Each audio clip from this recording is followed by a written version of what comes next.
Hello students. आज हम लोग एक बहुत इंटरेस्टिंग टॉपिक पढ़ेंगे और वो आप लोगों के लिए बहुत ही इंपॉर्टेंट होगा। किस तरीके से इंपॉर्टेंट होगा ये सारी बातें आज आप लोग को समझ में आ जाएंगी।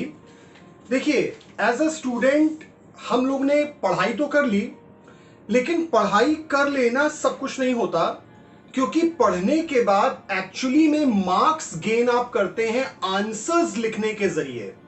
तो आंसर कैसे लिखा जाए, किस तरह से लिखा जाए कि आप ज्यादा से ज्यादा स्कोर कर सकें, इन बातों को दिमाग में रखना बहुत ज्यादा जरूरी है। कई सारे स्टूडेंट्स का यह सवाल होता है कि सर हमें यह बता दीजिए कि हमें कितने नंबर के क्वेश्चन के लिए कितना लंबा आंसर लिखना होता है, आंसर वो छोटा करना है, बड़ा करना है, आंसर में क्या क्या लिखना होगा। ये सारी की सारी बातें आज इस लेक्चर में आपको अच्छे से समझ में आएंगी। तो आज का जो टॉपिक है, हम लोग जो आज पढ़ने वाले हैं, उस टॉपिक का नाम है general tips for writing answers. यानी नॉर्मल तौर पे जब हम लोग आंसर्स लिखते हैं तो आंसर लिखते समय किन किन बातों का ध्यान रखना जरूरी है, या पढ़ाई करते समय किन किन बातों का ध्यान रखना जरूरी है, आज हम लोग इसी के ऊपर डिस्कशन करेंगे। तो चलिए देखते हैं जरा कि ऐसी क्या क्या बातें हैं जिनको हमें ध्यान रखना जरूरी है। Starting with the first point itself, which is be clear about the objective of the chapter। अब इस बात का मतलब क्या हुआ, पहले जरा यह समझ लेते हैं। देखिए, यह कहा गया कि be clear about the objective of the chapter. आप जो भी चैप्टर पढ़ रहे हैं या पढ़ा है आपने, उस चैप्टर का मकसद क्या है, वो चैप्टर पढ़ने से आपको समझ में क्या आया, क्या समझ में नहीं आया, या जो उस चैप्टर का मकसद था समझना, क्या वो पर्पस पूरा हुआ। जैसे मान लीजिए आप डिमांड चैप्टर पढ़ रहे हैं, तो डिमांड चैप्टर को पढ़ने से आपको क्या पता चला भाई, हमको यह पता चला कि डिमांड का मतलब क्या होता है, डिमांड कैसे बढ़ती है, कैसे घटती है, किन वजहों से डिमांड में फ्लक्चुएशंस आते हैं, या और भी डिमांड के अलग अलग लॉज क्या क्या होते हैं। तो सबसे पहले तो you have to be very much clear about what exactly you are studying in the chapter. यह नहीं कि सिर्फ चैप्टर को आपने रीड कर लिया और सेटिस्फाइड हो गए कि हां भाई हमको तो समझ में आ गया है। नहीं, आप उस चैप्टर को रीड करिए और एकदम क्लियर हो जाइए कि उस चैप्टर में कोई भी ऐसा पॉइंट तो नहीं है जो आपके लिए डाउटफुल हो, या जिसको लेकर के आप पूरे श्योर ना हो कि हां भाई ये वाली बात समझ में नहीं आ रही है।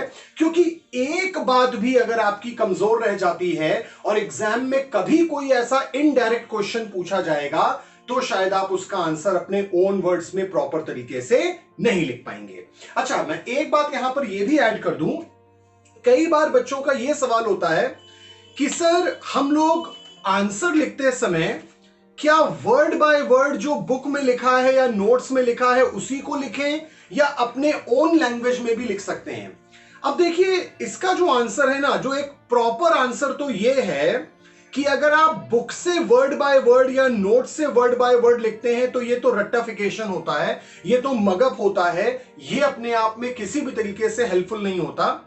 लेकिन क्लास 11th में कई बार कभी कभार ऐसा करना पड़ जाता है, क्योंकि वो इंटरनल एग्जाम होता है और वहां पे थोड़ा बहुत कुछ कुछ आपको रट्टाफिकेशन भी करना पड़ता है।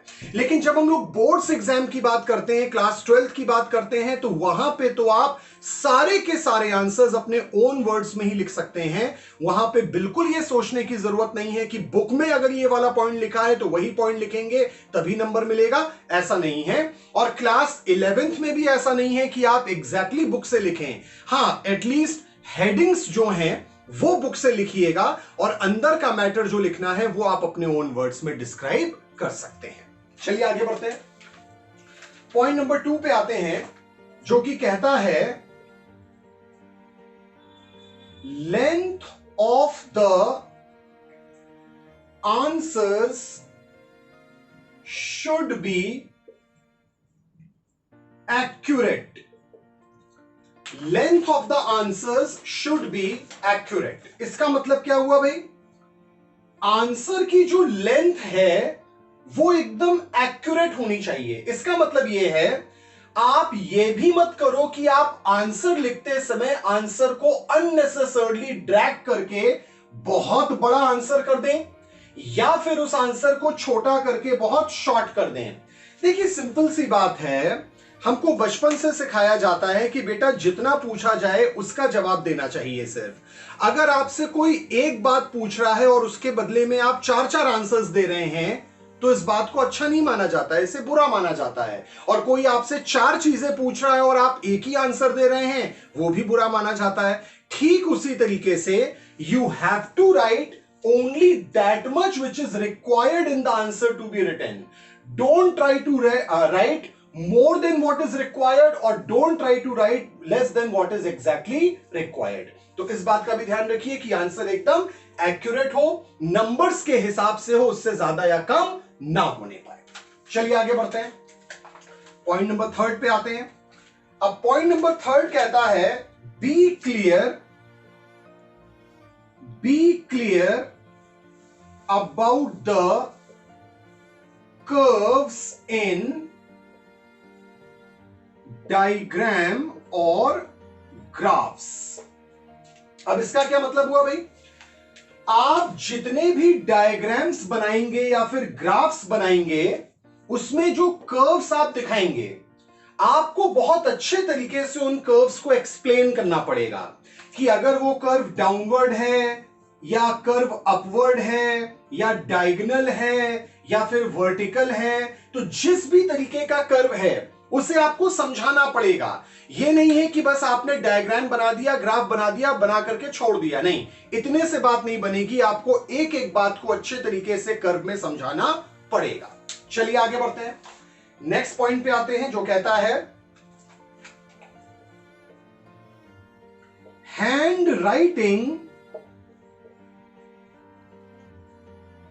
Can be bad but not ugly or dirty। अब इसका क्या मतलब हुआ? यह बहुत इंपॉर्टेंट पॉइंट है भाई, इस पॉइंट पे ज्यादा ध्यान दीजिएगा जरा आप लोग। Handwriting can be bad but not to be ugly और डर्टी। अब सवाल उठता है कि भाई सर एग्जैक्टली इसका क्या मतलब हुआ? मतलब आप ये कह रहे हैं कि अगर बैड हैंड राइटिंग है तो ठीक है, तो सर बैड हैंड राइटिंग होगी तो नंबर कट जाएंगे हमारे? नहीं, आप ऐसे समझिए इस बात को। देखिए अब जैसे मैं भी लिख रहा हूं तो मेरी राइटिंग कोई बहुत अच्छी नहीं है, मैं इसको ये नहीं कह सकता कि it's a very good hand writing ना। हैंड राइटिंग बैड हो चलेगी, मतलब प्रॉपर जॉइनिंग हैंड राइटिंग नहीं है आपकी, एकदम सो कॉल्ड मोती के दाने आप नहीं लिख रहे हैं, चलेगा, वो सब चलेगा। बस वो राइटिंग जो है ना, बैड का मतलब इट शुड बी रीडेबल, पढ़ने में आने लायक होनी चाहिए। मतलब एग्जामिनर उसको पढ़े तो समझ में आ जाए कि हाँ भाई इसका मतलब ये है, ये लिखा गया है, ये मतलब है इसका, ठीक है। अगली और डर्टी का मतलब क्या होता है कि जैसे मान लीजिए आपने कोई चीज लिखी, आपने कोई वर्ड लिखा, कोई भी आपने वर्ड लिखा, वर्ड लिखने के बाद आपको लगा ये तो गलत लिख दिया है मैंने, आपने उसको काट दिया, एकदम कट कर दिया, बहुत गंदे तरीके से कट कर दिया, फिर बगल में आपने लिखा, फिर कट कर दिया, फिर लिखा आपने, दिस इज अगली, दिस इज डर्टी। तो नंबर्स इस तरह की गलती पे कटते हैं, ना कि अगर हैंडराइटिंग बैड है लेकिन वो रीडेबल है। तो अगर हैंडराइटिंग रीडेबल है चलेगा, कोई दिक्कत नहीं है, कोई प्रॉब्लम नहीं है। और हैंडराइटिंग एक ऐसी चीज है कि अगर आप क्लास 11 12 में आ गए हैं, ग्रेजुएशन में आ गए हैं, तो अब जो आपकी हैंडराइटिंग होगी वो वैसी ही रहेगी। अब आप अगर ये सोचे कि मैं इसको बदल लूंगा या बदल लूंगी, तो ये हैंडराइटिंग अब आपकी नहीं बदल पाएगी, बहुत ही नामुमकिन के बराबर का ये टास्क है अपने आप में। तो हैंडराइटिंग अगर आपकी बैड है चलेगा, लेकिन वो डर्टी ना हो, इस बात का ध्यान जरूर आप लोग रखिए। चलिए आगे बढ़ते हैं, कुछ और पॉइंट्स पे आते हैं। ये पहले मैं रब कर देता हूं। ये सारी चीजों से रिलेटेड मैं आपको एक पीडीएफ या एक पिक भेज दूंगा, जिसमें ये सारी बातें डिटेल में भी आप लोगों को लिखी हुई मिल जाएंगी। तो आप और अच्छे तरीके से इन चीजों पे ध्यान दे करके अपने आंसर्स को और ग्लोरीफाई कर सकते हैं। चलिए नेक्स्ट पॉइंट पे आते हैं हम लोग। Point number 5, avoid selective study. बहुत सारे स्टूडेंट्स क्या करते हैं ना, वो सेलेक्टिव स्टडी करते हैं। मतलब वो पहले से माइंड मेकअप कर लेते हैं कि एग्जाम के लिए ये इंपॉर्टेंट है और ये इंपॉर्टेंट नहीं है, तो ये आने के चांसेस है, ये आने के चांसेस नहीं है, तो जो आने के चांसेस नहीं है हम उसको नहीं पढ़ते और जो चांसेस है हम उसको पढ़ेंगे। ये चीज जो है ये दिमाग से निकाल दीजिए। एग्जाम के सिलेबस में या आपके जो भी बोर्ड के सिलेबस में जो कुछ भी दिया है सब इंपॉर्टेंट है, वो आपको करना है। हाँ ठीक है, कभी कदार ऐसा हो जाता है कि हम कोई चीज को लॉन्ग के लिए प्रिपेयर करते हैं, कोई चीज को शॉर्ट के लिए करते हैं, वो एक अलग बात है। लेकिन आप ये मत करो कि हाँ भाई ये नहीं आएगा, ये पिछले साल पूछा जा चुका है एग्जाम में तो इस साल नहीं आने वाला है। ऐसा कोई भी कैलकुलेशन दिमाग में पहले से बना करके प्रेजुडिस मत होइएगा। चलिए आगे बढ़ते हैं, नेक्स्ट पॉइंट पे आते हैं हम लोग, विच इज पॉइंट नंबर 6। ये बहुत इंपॉर्टेंट पॉइंट है, इस पे ध्यान दीजिएगा जरा आप लोग। Support your answers with either a graph or a table or an example। अब इसका क्या मतलब है, आप चाहे शॉर्ट आंसर लिखें या लॉन्ग आंसर लिखें, चाहे 1 नंबर 2 नंबर लिखें या फिर आप 5 या 6 नंबर के लिए आंसर लिखें, इस बात का ध्यान रखिए कि आंसर लिखते समय 1 नंबर वाले के लिए तो चलिए ठीक है, कोई जरूरत नहीं है, लेकिन अगर आप 2 नंबर 3 नंबर 4 नंबर या 6 नंबर का आंसर लिख रहे हैं तो आंसर के सपोर्ट में सबसे पहला ये इंपॉर्टेंट है कि आप उसमें कोई ना कोई एक छोटा सा डायग्राम बना दें, ग्राफ बना दें। आप अगर ग्राफ बनने लायक नहीं है वहां पे कुछ, तो आप कोई ना कोई एक टैबुलर प्रेजेंटेशन वहां बना दें, और टैबुलर प्रेजेंटेशन भी नहीं बन सकता तो कम से कम आप एक एग्जाम्पल तो जरूरी लिख दीजिए। ऐसा करने से यह होता है कि देखिए आप समझिए इस बात को, आंसर्स तो हर एक बच्चा लिख रहा है ना, हर एक बच्चा एग्जाम में जब जाएगा तो आंसर लिखेगा। देखिए very famously it has been said, winners don't do anything different, they do the things differently. जो विजेता होते हैं ना वो कुछ अलग नहीं करते हैं, वो सेम काम को अलग तरीके से करते हैं। तो ये वो अलग तरीका है। बाकी सारे लोग प्लेन आंसर्स लिख रहे हैं, लेकिन आपने आंसर में ग्राफ भी ऐड कर दिया या टेबल ऐड कर दिया या फिर कोई एग्जाम्पल आपने ऐड कर दिया, तो आपके आंसर की जो क्वालिटी है वो अपने आप में बहुत ज्यादा इनहैंस हो जाती है। और जितनी ज्यादा क्वालिटी इनहैंस होगी, एग्जामिनर का अटेंशन आपके आंसर्स पे आएगा, उतने ज्यादा मार्क्स आप डिजर्व या आप अटेन करेंगे। तो इस बात का ध्यान रखिएगा। चलिए आगे बढ़ते हैं, नेक्स्ट पॉइंट पे आते हैं। नेक्स्ट पॉइंट कहता है प्रॉपर लेबलिंग ऑफ ग्राफ्स।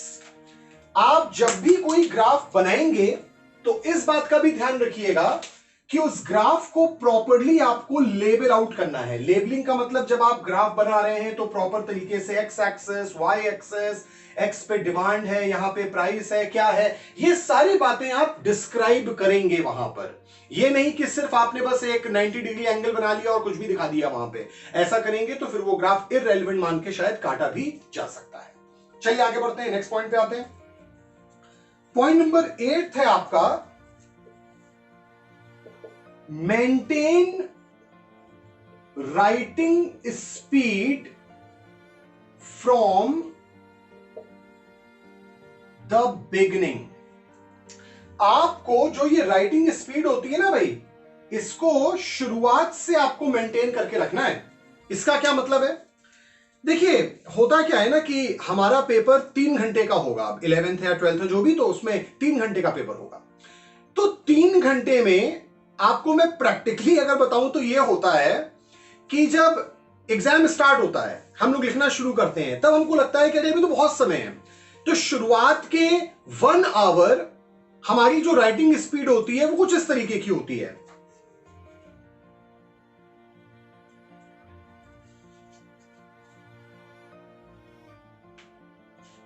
इस तरीके से एकदम रिलैक्स्ड, बेल बजी, अब सेकंड आवर स्टार्ट हुआ, अब थोड़ा सा हमारे अंदर अर्जेंसी आती है, अब राइटिंग स्पीड अब ऐसी हो गई। और बाय द टाइम जब थर्ड आवर की बेल बजती है या लास्ट का हाफ आवर बजता है, तब तो हम लोग बहुत जल्दी जल्दी लिख ले जाते हैं, सब कुछ करने लग जाते हैं। ये जो हेस्टी टेस्टी वाला काम है ना, ये अवॉइड कीजिए। शुरुआत से अगर आप राइटिंग स्पीड को मेंटेन करके चलेंगे ना, तो ऐसा नहीं होगा कि लास्ट मोमेंट पे आपको बहुत ज्यादा एक तरीके से परेशान होना पड़े। तो इस बात का भी ध्यान रखिएगा कि राइटिंग स्पीड को आपको शुरुआत से मेंटेन करना है। Right from the beginning you have to maintain your writing speed. चलिए आगे बढ़ते हैं। नेक्स्ट आते हैं, ये पॉइंट हम लोग पहले भी पढ़ चुके हैं, लेकिन फिर भी एक बार समझ लीजिए। डोंट राइट मोर देन और लेस देन रिक्वायर्ड। आप जो भी लिखें आंसर में, वो ना तो जरूरत से ज्यादा होना चाहिए ना जरूरत से कम। इसका मतलब एग्जैक्टली ये है कि अगर 2 नंबर का क्वेश्चन है तो आपने अगर एक साइड लंबा आंसर लिख दिया तो ये बहुत अच्छा काम आपने नहीं किया। आपको लगेगा कि शायद हमने बहुत अच्छा काम किया, लेकिन ये किया नहीं। और 6 नंबर का क्वेश्चन है, उसमें आपने हाफ साइड का मैटर लिख दिया, ये भी बहुत बुरा काम किया आपने। जब आप शॉर्ट आंसर के लिए जरूरत से ज्यादा लंबा आंसर लिख देते हैं और बाकी शॉर्ट आंसर को शॉर्ट के हिसाब से लिखते हैं, तो आप एग्जामिनर को एक तरीके से ये इंडिकेशन देते हैं कि look, I don't know all the answers properly. I knew only few of the answers properly, and that's why I've written in detail all these answers. But most of the answers, as I'm not knowing them, so I've written just somehow those answers. ना, तो examiner को ये लगता है कि आपने पढ़ाई proper तरीके से नहीं की है, आपने कुछ चीजें पढ़ी हैं, ज्यादातर चीजों को अवॉइड किया है, तो वो डिस्क्रिमिनेशन करने लग जाएगा आपके मार्क्स में, क्योंकि आप खुद अपने आंसर्स में डिस्क्रिमिनेशन कर रहे हैं। तो ध्यान रखिए, अपने आंसर्स में डिस्क्रिमिनेशन नहीं करना है। जितने भी शॉर्ट आंसर हैं मोर और लेस उनकी लेंथ एक बराबर होनी चाहिए, जितने भी लॉन्ग आंसर्स हैं उनकी भी लेंथ मोर और लेस एक बराबर होनी चाहिए। चलिए आगे बढ़ते हैं। अभी कुछ और भी पॉइंट्स हैं जिनको हम लोग को समझना पड़ेगा, तब जाकर के आप प्रॉपर वे में समझ पाएंगे कि किस तरीके से आंसर हम लोगों को करना चाहिए। चलिए आगे बढ़ते हैं, नेक्स्ट पॉइंट पे आते हैं। अब नेक्स्ट पॉइंट हमारे सामने है, which is point number 10, which is each explanation must be logical. आप जो भी एक्सप्लेनेशन लिखेंगे, इस बात का ध्यान रखिए, वो एक्सप्लेनेशन लॉजिकल होना चाहिए। मतलब अगर आप अपने ओन वर्ड्स में भी कोई चीज लिख रहे हैं, तो इसका मतलब ये नहीं है कि जो मन में आ रहा है लिख दे रहे हैं। एटलीस्ट ये देखिए कि क्या वो क्वेश्चन या वो टॉपिक से रिलेटेड लिख रहे हैं आप। मतलब अगर क्वेश्चन डिमांड पे आया है और आप आंसर सप्लाई के बारे में लिख रहे हैं, या मान लीजिए प्रोडक्शन के बारे में पूछा गया और आप कंजम्पशन के बारे में सिर्फ लिखते जा रहे हैं, तो ये कोई लॉजिक नहीं बनाता है ना। इसे हम कहानी लिखना कहते हैं, स्टोरी टेलिंग कहते हैं। तो don't try to be a story teller ना। तो कोशिश करिए कि जो लिखिए that should be have some logic. चलिए आगे बढ़ते हैं, नेक्स्ट पॉइंट पे आते हैं। Write formula with examples. अगर आप कोई फॉर्मूला लिख रहे हैं तो कोशिश करिए कि उससे रिलेटेड कोई न्यूमेरिकल छोटा सा एक एग्जाम्पल भी आप दे दें, तो वो ज्यादा अच्छा रहेगा, वो ज्यादा अच्छे से समझ में आ जाएगा। अगर आप इलास्टिसिटी ऑफ डिमांड निकाल रहे हैं या कुछ भी ऐसा कर रहे हैं, तो आप उसमें दिखा दीजिए कि किस तरीके से आपने इसको कैलकुलेट किया, तो वो ज्यादा अच्छा रहेगा, ज्यादा मीनिंगफुल रहेगा और उसमें मार्क्स भी आप ज्यादा गेन कर पाएंगे। फिर आगे बढ़ते हैं। रीड द क्वेश्चंस और क्वेश्चन पेपर प्रॉपर्ली। देखिए कई बार क्या होता है ना, हम एग्जामिनेशन हॉल में गए, हमारे सामने क्वेश्चन पेपर है, हम जब शुरुआत में क्वेश्चन पढ़ते हैं तो शुरू में ही हमारे दो में से कोई एक रिएक्शन आता है।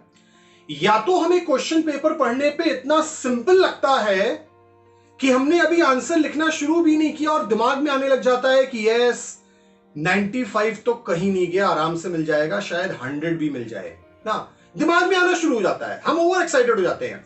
या फिर इसका ऑपोजिट होता है, हम इतना ज्यादा पेपर देख के नर्वस हो जाते हैं और हमें यह लगने लग जाता है कि पता नहीं हम इसमें एक डिसेंट मार्क्स पा भी पाएंगे कि नहीं, 60 नंबर भी आएंगे कि नहीं, कहीं ऐसा तो नहीं है कि मेरी कंपार्टमेंट आ जाएगी, इसमें बैक हो जाएगा मेरा, इसमें पूरा ना मैं फेल हो जाऊंगा इसमें। तो don't try to be very judgemental like this. अभी आपने आंसर लिखा भी नहीं है और आप बहुत कुछ सोचने लग गए। तो क्वेश्चन पेपर को अच्छे से पढ़िए। अगर बहुत आसान लग रहा है तब भी प्रॉब्लम है, बहुत मुश्किल लग रहा है तब भी प्रॉब्लम है, क्योंकि दोनों केसेस में आप या तो ओवर एक्साइटेड हो जाएंगे या फिर एकदम नर्वस हो जाएंगे, और दोनों केसेस में आपके गलतियां करने के चांसेस बहुत ज्यादा बढ़ जाएंगे। तो ध्यान रखिए कि you have to be very calm, patience, having the patience to be reading the questions properly. Okay, चलिए आगे बढ़ते हैं। फिर आते हैं इसके बाद पॉइंट नंबर 13 पे आते हैं हम लोग। Do not right incomplete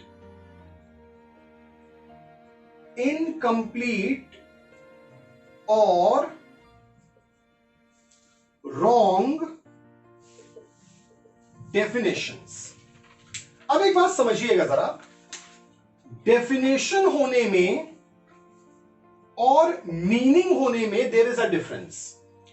meaning वो चीज होती है जो हम अपने ओन वर्ड्स में डिस्क्राइब करते हैं, और डेफिनेशन वो चीजें होती हैं जो हम किसी राइटर, किसी प्रोफेसर के वर्ड्स को कोट करके लिखते हैं।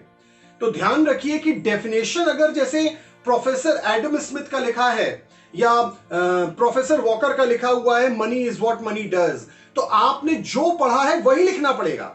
Money is what money does ना, तो आप ये नहीं कर सकते कि money was What money used to be doing ना, ऐसा नहीं कर सकते। भले ही उसकी मीनिंग लगभग वैसी ही निकल रही है, लेकिन डेफिनेशन अगर है तो वो वर्ड बाय वर्ड कोटेड होगी, उसको आप चेंज नहीं कर सकते। हाँ, मीनिंग आप अपने ओन वर्ड्स में लिखते हैं, उसको आप जितना चाहें, जिस तरीके से चाहें चेंज करके आप लिख सकते हैं। चलिए आगे बढ़ते हैं। नेक्स्ट पॉइंट आता है हमारे लिए, जो कि अगेन इंपॉर्टेंट पॉइंट है, अवॉइड स्पेलिंग मिस्टेक्स। देखिए, वैसे तो स्पेलिंग मिस्टेक होने पे कॉमर्स, इकोनॉमिक्स या बिजनेस के पेपर में नंबर्स कटते नहीं है। It's not a paper of your English ना, ग्रामर का पेपर नहीं है, तो उस पे नंबर कटते नहीं है। लेकिन अगर आप स्पेलिंग मिस्टेक बार बार लगातार हर जगह करते चले जाएंगे तो एक बहुत बैड इंप्रेशन एग्जामिनर के माइंड में आएगा कि शायद आपको चीजें सही से आती नहीं है ना। सिंपल सी बात है, हम लोग बोलते भी हैं और बोलते समय अगर फंबल बार बार करें, हम लोग हेजिटेट करें बार बार ना, हम लोग स्टैमर करें बार बार, तो सामने वाले को लगेगा ना कि मुझे आता नहीं है सही से चीजें। ठीक उसी तरीके से जब आप स्पेलिंग मिस्टेक करते हैं तो ये भी एक तरीके की फंबलिंग होती है, एक तरीके की स्टैमरिंग होती है, हकलाना होता है ये भी, और ये एक बहुत अच्छा इंप्रेशन एग्जामिनर के माइंड पे नहीं छोड़ता। तो ध्यान रखिए इस बात का भी। चलिए आगे बढ़ते हैं। नेक्स्ट पॉइंट पे आते हैं, which says use proper vocabs. जो वोकैबलरी होती है ना भाई, हर सब्जेक्ट की वोकैबलरी अपनी अपनी होती है, अलग अलग होती है। अब इसका क्या मतलब है, आप ऐसे समझिए, जैसे अगर मैं कैपिटल वर्ड के बारे में बात करूं तो ये कैपिटल वर्ड 4 अलग अलग सब्जेक्ट में अलग अलग मीनिंग रखता है। अकाउंट्स में कुछ और, इकोनॉमिक्स में कुछ और, ज्योग्राफी में कुछ और साथ ही साथ इंग्लिश में कुछ और। अकाउंट्स में इसका मतलब होता है initial money with which the business has been started, वो पूंजी जिसको लगा करके बिजनेस स्टार्ट किया गया। लेकिन यही कैपिटल इकोनॉमिक्स में होता है all the man made goods and services which are used for further production, वो सारी की सारी चीजें जो इंसान द्वारा निर्मित हैं और जिनका इस्तेमाल करके हम कुछ नया प्रोड्यूस करते हैं, चाहे वो फर्नीचर है, मशीनरी है, टूल्स है, इक्विपमेंट है, ये सारी चीजें। ज्योग्राफी में कैपिटल का मतलब क्या है, हेड ऑफ अ स्टेट, राजधानी, like new Delhi is the capital of India, ऐसा कुछ। और इंग्लिश में कैपिटल का मतलब क्या है, जैसे कहते नहीं है right your name in capital letters, यानी बड़े बड़े अक्षरों में अपना नाम लिखिए। तो इंग्लिश में कैपिटल का मतलब हो गया ब्लॉक लेटर्स, बिग लेटर्स। हर जगह अलग अलग मीनिंग है, तो ध्यान रखिए कि आप कौन सा वर्ड यूज कर रहे हैं। ठीक उसी तरीके से अकाउंट्स में ओनर वर्ड को हम लोग लिखते हैं एज व्हाट, प्रोप्राइटर, और वही ओनर इकोनॉमिक्स में बन जाता है एज एंटरप्रेन्योर। तो आपको एक प्रॉपर वोकैबुलरी यूज करनी है। तो आप जब अकाउंट्स में लिखेंगे तो आप प्रोप्राइटर वर्ड लिखेंगे, इकोनॉमिक्स में लिखेंगे तो प्रोप्राइटर से बेहतर वर्ड होगा एंटरप्रेन्योर। तो इन बातों का भी ध्यान रखिए आप। अभी कुछ और भी इंपॉर्टेंट बातें हैं, उनको भी देखिएगा जरा।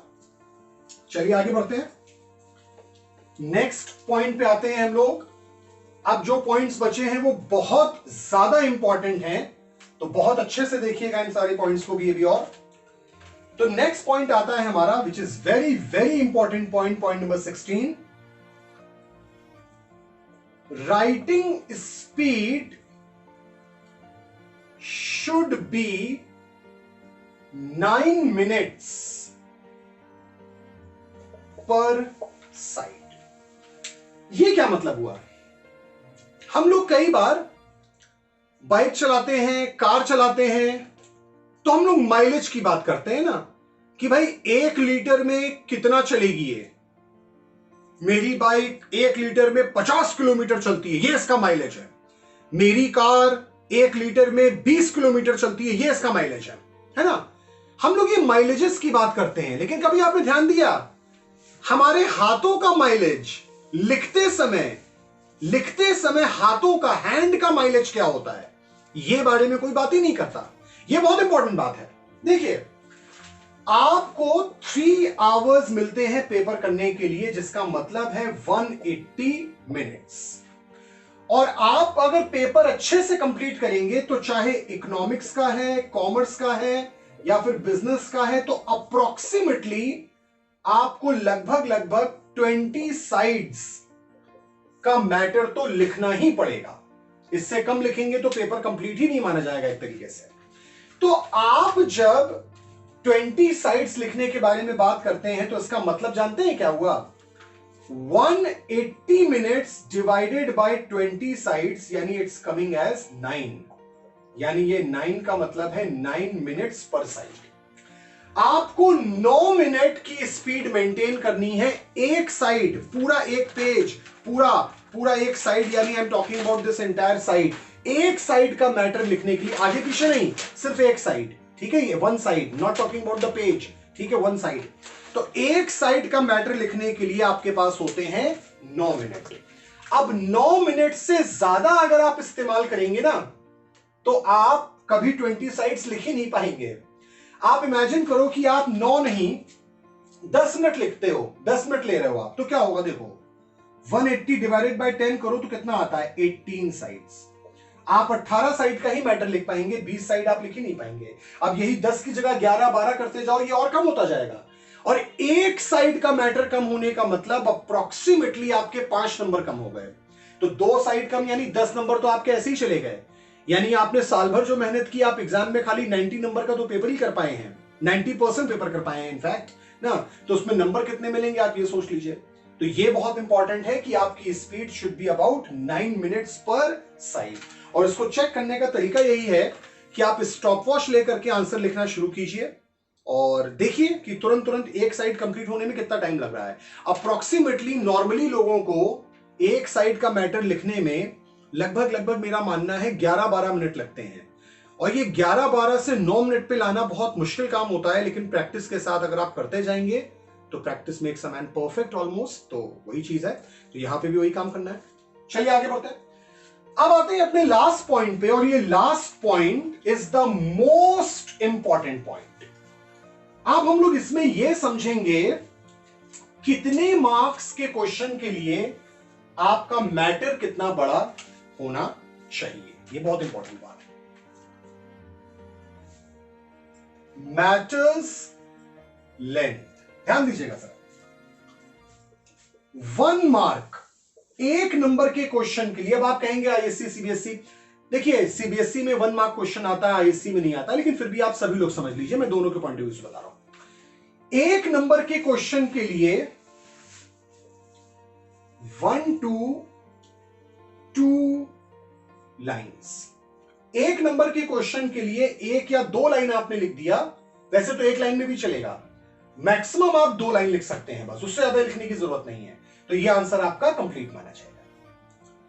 2 मार्क्स के क्वेश्चन के लिए आपकी लेंथ होनी चाहिए अप्रोक्सीमेटली 6 to 8 लाइन्स, 6 से 8 लाइन के आसपास, ठीक है, लगभग 2 पैराग्राफ कर लीजिए या एक बड़ा सा पैराग्राफ कर लीजिए आप।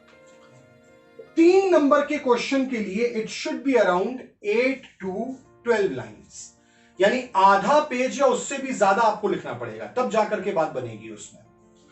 ठीक इसी तरीके से 4 नंबर के क्वेश्चन के लिए 1 साइड, पूरा एक साइड, 4 नंबर के लिए पूरा एक साइड लिखेंगे तब जाकर के वो कंप्लीट माना जाएगा, उससे कम लिखेंगे तो नंबर्स नहीं मिलेंगे आपको अच्छे से। 5 नंबर के लिए अप्रोक्सीमेटली 1.5 साइड्स, 1.5 साइड के आसपास, यानी एक कंप्लीट साइड और दूसरे पेज का भी आधा साइड लगभग, तब जाकर के वो एक प्रॉपर आंसर माना जाएगा। और 6 मार्क्स जो कि जनरली लॉन्ग आंसर में आता है, इसके लिए 1.5 साइड से लेकर 2 साइड्स के बीच में आपका मैटर होना चाहिए। तो ये बातें हैं जो आपको ध्यान रखनी है, ठीक है। ये बहुत सारी बातें हैं जो मैंने आज आप लोग को बताई हैं, इससे रिलेटेड इसका पीडीएफ फाइल मैं आप लोग के साथ शेयर कर लूंगा, और ये बहुत ही इंपॉर्टेंट लेक्चर है, प्लीज बेटा इसको आप किसी और के साथ शेयर मत कीजिएगा। बहुत मेहनत करके मैंने ये लेक्चर बनाया है, बहुत स्टडी करके ये बातें मैंने आप लोग को यहां बताई हैं, और नॉर्मली ये बातें कभी कहीं कोई डिस्कस भी नहीं करता है, कहीं पे भी आपको ये बातें नहीं मिलेंगी, आपके स्कूल में भी कभी ये बातें डिस्कस नहीं हुई होंगी मेरा मानना है, और किसी इंटरनेट साइट पे भी आपको ये चीजें नहीं मिलेंगी। तो ये बहुत मेहनत करके ये लेक्चर आपके लिए प्रिपेयर किया गया है। प्लीज बेटा इसको आप लोग पढ़िए, अच्छे से देखिए, समझिए, और जो बातें इसमें बताई गई हैं उसको फॉलो करिए, जितना हो सके उतना फॉलो करिए, क्योंकि इसी से आपको ज्यादा से ज्यादा बेनिफिट मिलेगा। तो आई होप कि आपको ये लेक्चर बहुत अच्छा लगा होगा। तो जल्दी से हम लोग नेक्स्ट लेक्चर में मिलेंगे, और till then take care and good bye.